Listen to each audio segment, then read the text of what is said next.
Hey everybody, welcome to Trading the Close. My name is Gareth Soloway, Chief Market Strategist here at VerifiedInvesting.com.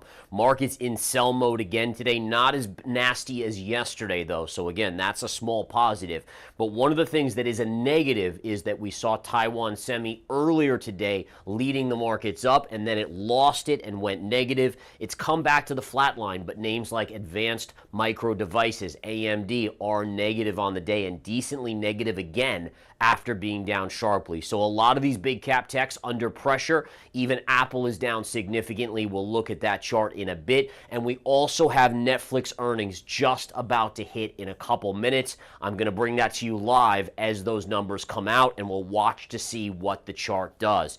All right, so what we want to do now, and first and foremost, I want to go to the action here in the markets and take a look. Here's the heat map. Again, look at the mega caps. A lot of red except for Nvidia. Nvidia catching a small bid, up about 2.29% today. But again, there's Amazon, there's Apple, there's Microsoft, there's Alphabet. A lot of red out there on the screen.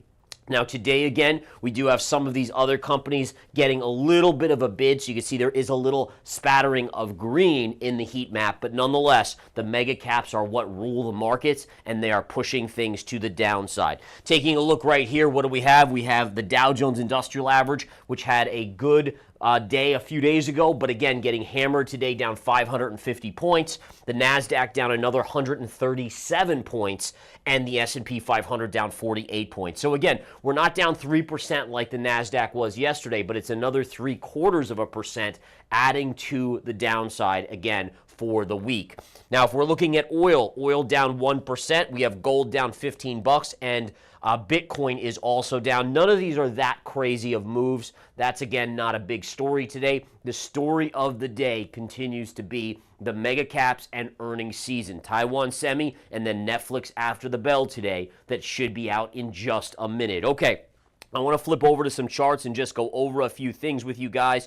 Here is your intraday S&P 500. So what we want to look at here, and first and foremost, is that this is where we were a couple days ago, right? And then we had the big down day yesterday. It was down, a gap down, and then a lot of sideways chop. Today we opened a little bit higher when the tech stocks were up. The Magnificent Seven were generally opening higher on the day, and then it just kind of went like that and right to the downside. And you can see again, as we're chopping here into the end of the day, we are close to the lows of the day. Now, the big question is, what will tomorrow bring? Tomorrow's Friday. And I will say this, it's probably all going to hinge on that Netflix report that will just be out in a second.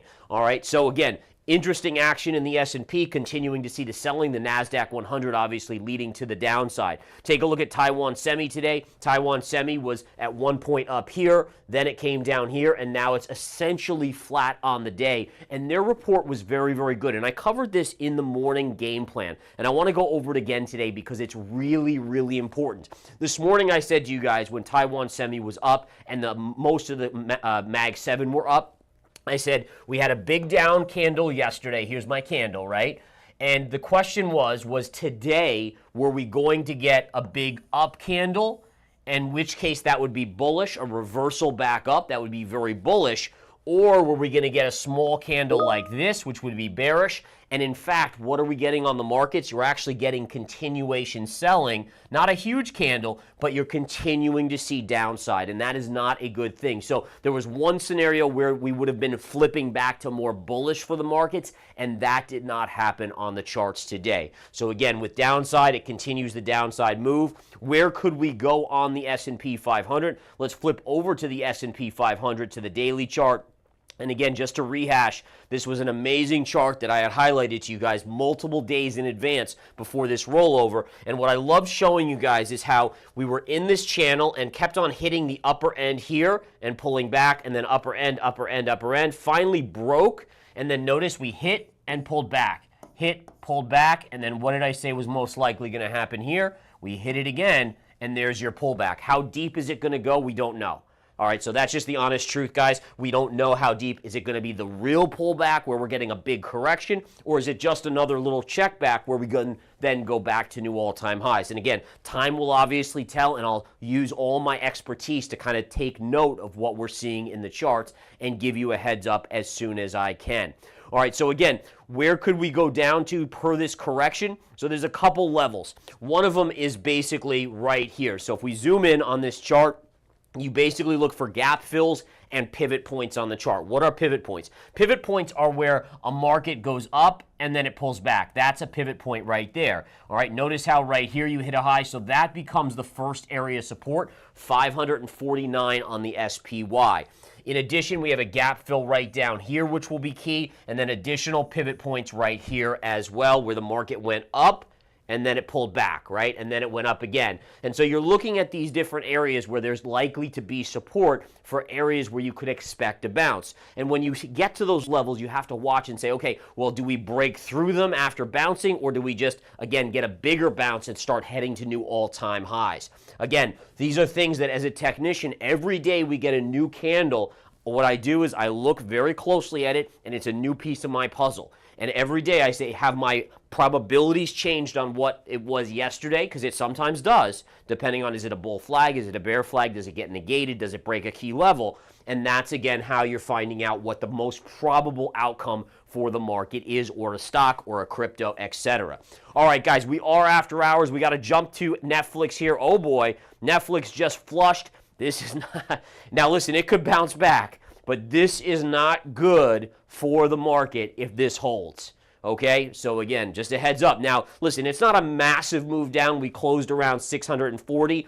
We're only at 617. But either way, this market was hanging on by a thread, right? Again, what I said earlier is very important here. We talked about how you had a scenario where you had great earnings from Taiwan Semi last night, all right, into this morning. Great earnings. They raised guidance. They said there was going to be more capital spending by other companies that's going to even add. They're the ones that supply Apple with chips and Nvidia with chips. And for the market to not hold those gains today, that's bad. And then you throw on even a little bit of downside on Netflix where it's not an amazing report. That's problematic. Now, I want to show you something here on the chart. So if we look at the daily chart, look at Netflix where it was going into earnings. And I even annotated this up. I took away my trend line from earlier, but let's put that right back in. We had a classic double top. We were just off of that double top right here. So here's your high pivot. We had this massive correction. We went all the way back up and right here at $700. Now, listen, it could have bounced on earnings, but I even discussed this with Martin in the Apex Live Day Trading Room into the close. He's a guest trader that we have on a couple times a week. But the idea is that even if you moved up, there's massive resistance here, and eventually you'd go down, right? So again, just one of those things where you look at this chart, and this is what we call a classic double top. It's a chart that has taken so much. Think about this. This is a mega marathon. And the chart was just grinding, using up more energy and more energy and more energy. And it gets to double top, which is like a brick wall right here. And it's just like, oh man, I can't keep grinding up. This is too much energy needed. So what's the path of least resistance? To the downside. So again, we'll just see what it does in the after hours. But again, last we checked, it is down. It could reverse. In all fairness, it could. It has not yet, but it absolutely could reverse. All right, so Netflix is on watch here, right around 618, make that 615. In terms of a level to buy, it's not down enough where it gets me interested. There's a gap fill at 611. Did we hit 611 yet? I don't think we did on the chart, but I see a gap fill at 611.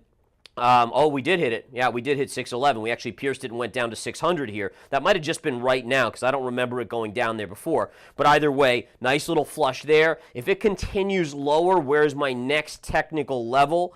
Right here. All right, so see this little pivot? This would be, again, a pivot. Remember, price comes up and comes down. That creates a pivot. And that, again, in theory, we should see some support right around 578, 577. And then after that, obviously, your baseline right down here, which would be looking like around 550 to 560 right there. So those are a couple levels that we'll keep on our radar. Now, there was one other stock that I was going to bring up for earnings. It was ISRG, Intuitive Surgical. This is not a big company in that respect, so it's not something, well, it is a big company, but it's not a big one that I trade. It's a relatively thin one. And this one out of the gate is bouncing a little bit. But again, keep in mind, the stock closed at around 416. It's at 428. It's up 12 bucks on a $400 stock. That's not a massive, massive move, okay? So again, a little bit of a pop on that one in the after hours.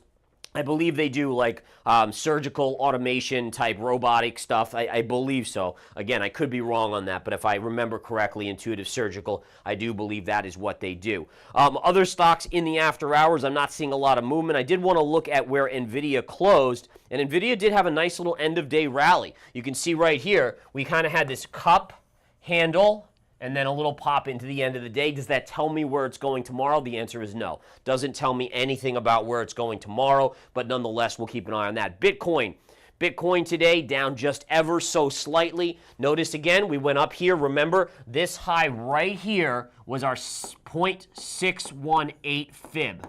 Okay, so that's, again, usually good resistance. And I'm taking that from this high straight down to that low. That's when you do your Fibonacci retrace. You do it from here to here. That's your 618 fib. So that made sense where we were going to pull back there. The key is going to be this is big support. If it comes into that, does it hold and go higher? Or does it hold and break down and then go lower like that?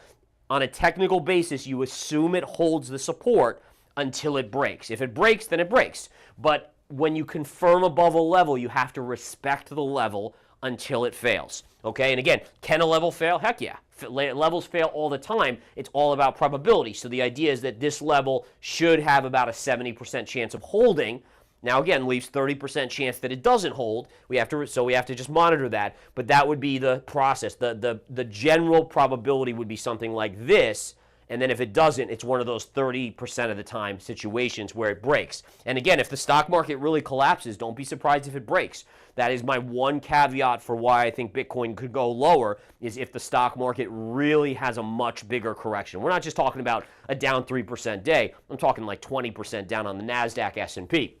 Gold today, we hit this little upsloping trend line. It hasn't confirmed above this white line yet, so this white line right here is only minor support. It's almost back to that. We'll see how it goes tomorrow. I'll keep you guys updated in the game plan. If we look at silver, silver today pulled back, starting to hit some key levels of support. Here's a trend line. It might be hard for you guys to see here, but right from here to here and right through here, and that's what we're hitting right now. That is support. Is it a buyable level for me? I am choosing not to buy it at this point based on a couple factors. I'm more looking for a move through back to the scene of the crime of the channel. Here's your channel, right? And so I like scene of the crime retraces, and then I would be more interested in buying. Doesn't mean it will get there, by the way.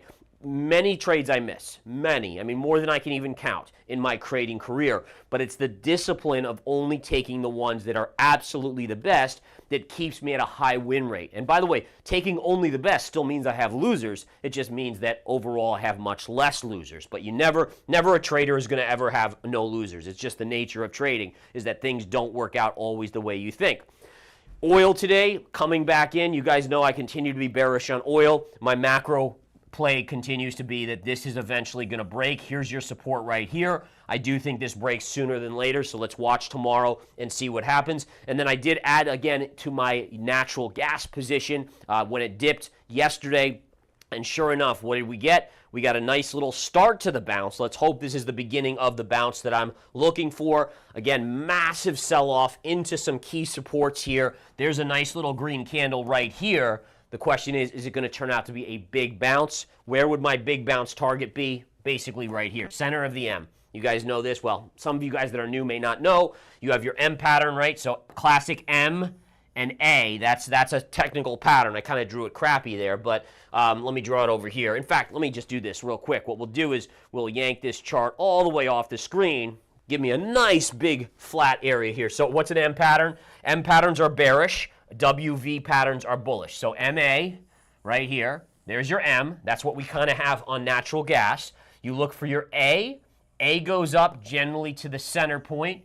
That would be your target, and then the A completes with another leg to the downside. So what's the W pattern, which is the bullish version of that? It's called a WV pattern.